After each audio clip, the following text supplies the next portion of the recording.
Hello, everybody. I am so excited to be making this video. I am in the middle of a bit of a change tornado, which I will explain in a moment. But the first change is the most obvious, most likely, and that is my hair, aside from my environment. But I went for like a full out 100% change in the hair, and I absolutely love it. I feel like it's so light and it's refreshing, and it's like a new me, and it's a start of a new season and a new year, and it feels beautiful, and I'm really happy about it. So I've got that. And then I have the big change. I have a last minute, very unexpected move of house here. So I am 1.5 days into this move, so I literally have things everywhere. I'm living out of boxes. I don't have proper clothing. I'm like in my sports lounge, hang around the house cleaning clothes, and so I apologize for that. You're lucky you can't see the bottom half because it's like a huge pair of track pants, and it's like I'm living out of boxes. Everyone's been there. You all know what it's like. It's chaos. It's moving, but it will all come together. And the benefit of it is I'm going to have a room that will specifically be for recording my videos and for doing my teaching, which I do on Zoom. I teach Zoom classes and courses. And I believe I linked one of my courses to this YouTube page that you're welcome to sign up for. If I haven't, then I certainly will, because it is starting soon. So get on board, and it'll be certainly life-changing and something that will help you along the way. So, and help you in a significant way. And I've done it in such a way that I haven't seen done on YouTube or on any other learning platforms. So it's going to be quite interesting. So today I wanted to continue with, as promised, my little sub-series here on psychology and how we can use it throughout our communication in the workplace and the foundations of effective communication based on psychological premises. So, hey guys, just doing some editing, but I thought I'd pop back in really quick and just remind you that if you think this might be a valuable topic, whether or not you have time to watch the whole video now, if you don't, save it to your watch later videos, and you can watch it when you have a little bit more time, because I promise you will learn something from it. But at least give me a thumbs up. That will help me with the algorithm, help me spread it around to anybody else who might find value in it and who maybe is having some challenging issues with communication, and this video will help them, because I promise you it is absolutely worth the time, and it's got a lot of fantastic content. And with that, I will let you get back to the video. See you soon. If the first video I did, I got a little bit of engagement, a little bit of interaction, and there was some interest. It wasn't tremendous, but I mean, it's the sort of topic that you'd only be interested in watching if you are dealing with challenges at this time with regard to communication in the workplace. But keep in mind, these communication tactics and topics can be used, or tips and tricks can be used ideally in your personal life as well. But if these go over well, then I'm going to do one on communication in relationships, communication during challenging times in relationships and when you're going through crisis, communication with teenagers and challenging teenagers, and how to have difficult conversations, all these sorts of things. But that will all depend on how you guys engage with it and if you're interested in it or not. I don't want to kill you, and I also am looking to increase my engagement, of course, and have user or viewers that are interested in the content and are subscribing and want to help me grow the channel and are interested in getting value from the content. So with that, I'm going to dive into video number 2. We'll see how this one does. If it does as well or better than the last one, then I'll continue on with my little sub-series. So this one is with regards to active listening, and this is probably perhaps the most key point in the foundations of effective communication. And a lot of people listen to hear, listen to respond. They do not listen to understand, which can enhance your response and make your response more applicable and more tailored to the person you're listening to. And it makes them feel heard and makes them feel important. And how you make somebody feel is how you are remembered. So don't ever forget that. If you want to be remembered and you want to be someone that stands out, it's all going to be based on how you make someone feel. And listening to them and the way you listen to them is the very best way to make them feel important and to give them a positive impression of you and a positive thought of you. And like when they think of you, they'll think of you in a positive light. If you listen to them, that's the best way to make them feel good about themselves. So the introduction is that communication is the cornerstone of workplace communication, which is active listening. Sorry, I repeated myself there. It's a skill that transforms how we connect with others and reduces misunderstandings. That's another huge one. Okay. And in this video, we're going to explore active listening, which is essential, and how you do it effectively and how it can boost morale and productivity. Okay. As well as your relationships and your success, because those who listen, again, are thought of first, because you make people feel good, and how you make people feel is how you will be remembered. So why active listening matters. Miscommunication in the workplace can lead to conflicts. It can lead to missed deadlines and low morale. Okay. Like people will all feel like crap and garbage if they feel like if they're not heard, if they feel like their opinions aren't heard, and if they feel like people don't understand them when they talk. And really learning to listen and understand people based on their communication style is a super important tactic to being able to adapt to your team, to your work environment, and to the people you work with. Okay. It bridges the gaps between promoting clarity, mutual respect, and understanding. And when we actively listen, we create stronger collaborations and foster a positive, supportive work environment. Okay, so the components of active listening are, first of all, giving your full attention, avoiding multitasking, focus entirely on the speaker, put your phone away, like get your phone out of the way.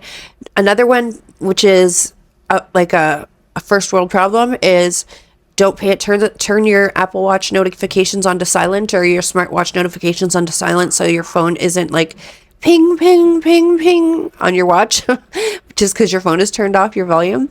And nonverbal cues, make eye contact, nod affirmatively to show you're engaged, show that you're paying attention and that you're considering the opinions and what you're hearing, and you're thinking about it and you're processing it. It's not just like in one ear and out the other. Okay. And keep an open and relaxed posture to encourage conversation. Avoid interruptions. Let the speaker finish their thoughts without jumping in. I know that's hard to do, especially when you know exactly what they're going to say, even if you've heard it 100 times, even if it's absolutely wrong, no matter what the circumstance is. This is more about fostering a relationship and healthy communication than it is about what's being communicated. So let them finish. That is perhaps the most important point to make. It's not always about what the topic of communication is and what's being communicated. It's the communication itself that is going to promote the positive environment and the positive relationship and scope of communication level and productivity and relationship and environment. Okay.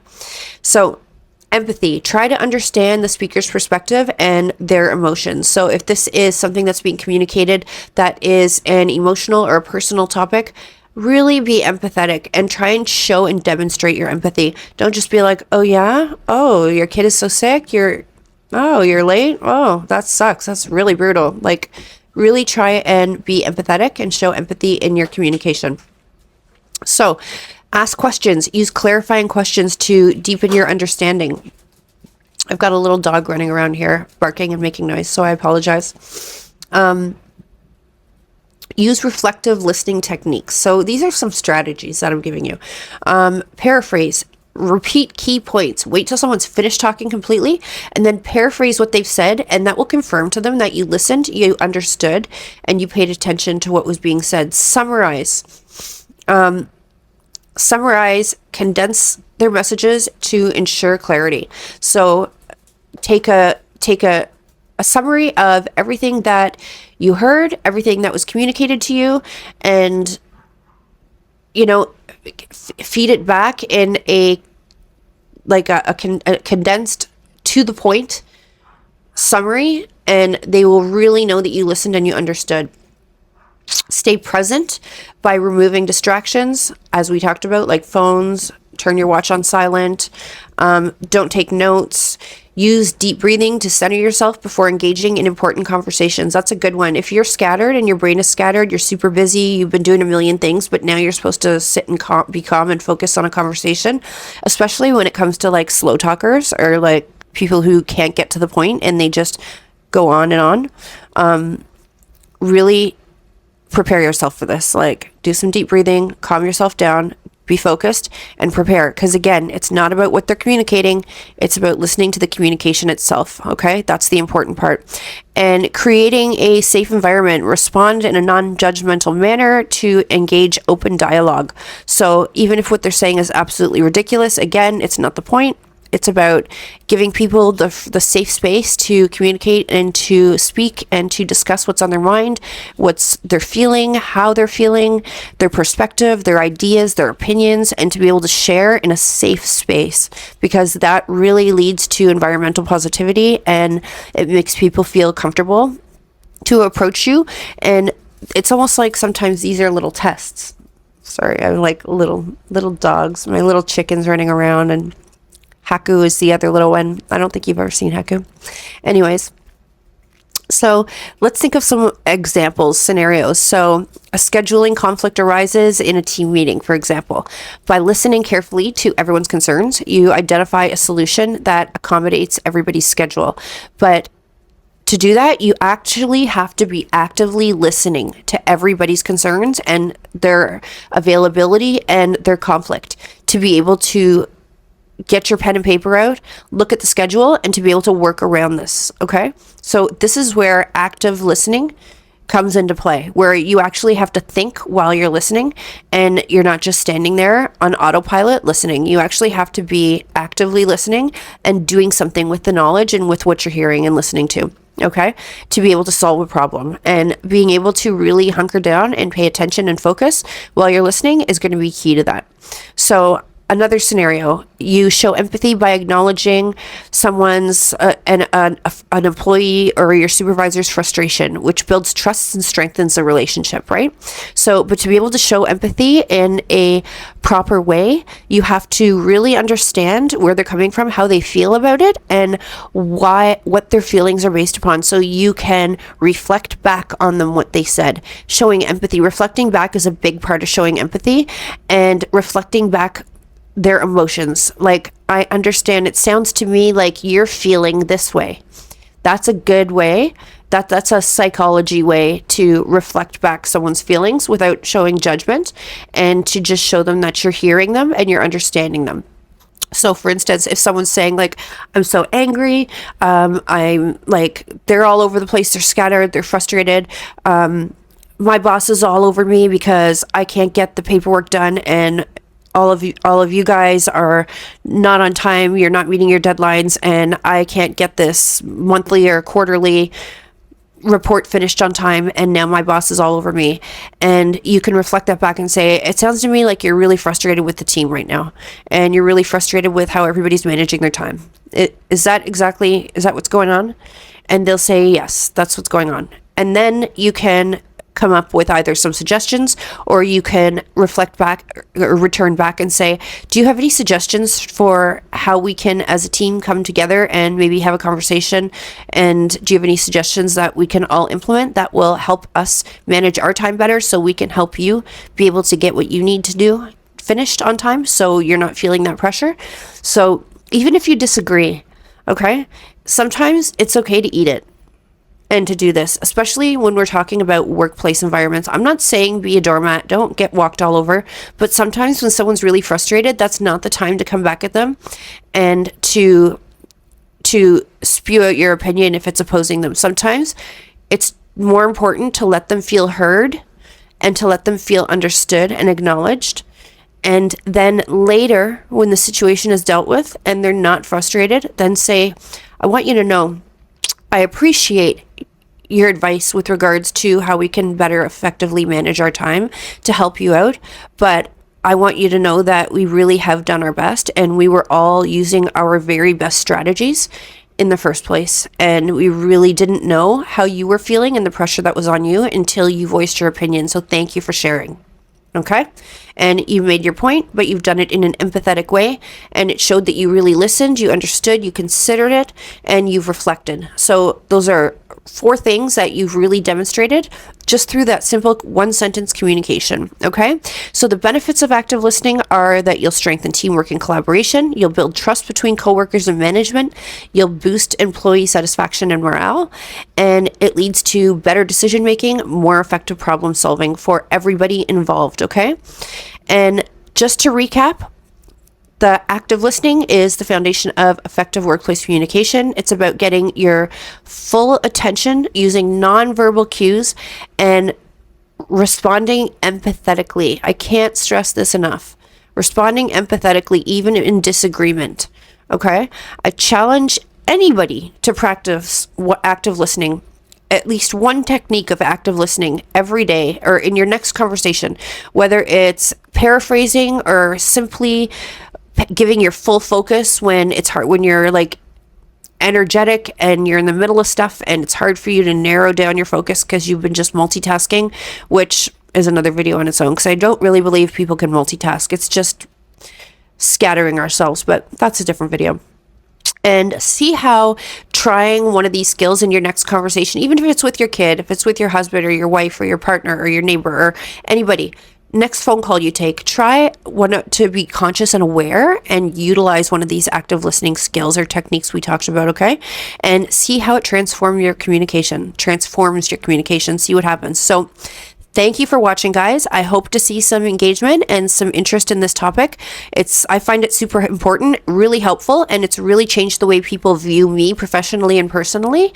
And it's more important than what I say and what I have to share. Even if I have the best ideas in the world and more knowledge to share and I have more input to give, the way I listen and absorb and reflect and repeat other people's input has been a more powerful benefit to me than my own. Okay? It has benefited me professionally more by far, miles, like pounds more than I can't even express myself properly. I also have a cold that's also going on, so that's why I sound off. But by like twofold, it's more important by twofold than my own knowledge and what I have to share.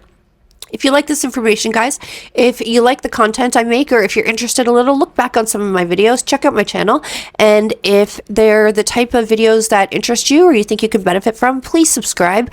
And definitely at least give me a thumbs up. It's simple, it's free, it's easy for you to do. It shows engagement, it helps me with the algorithm. I'm working really hard to build my channel, and I really want to be able to reach out and communicate to as many people as possible.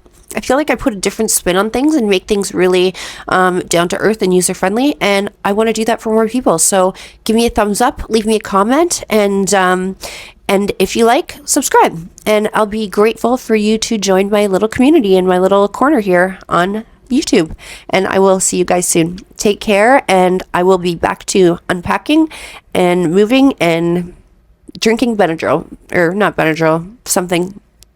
I don't know what it is I'm taking, but something for my cold, and it's working a little bit. I will see you soon. Take care, guys. Bye.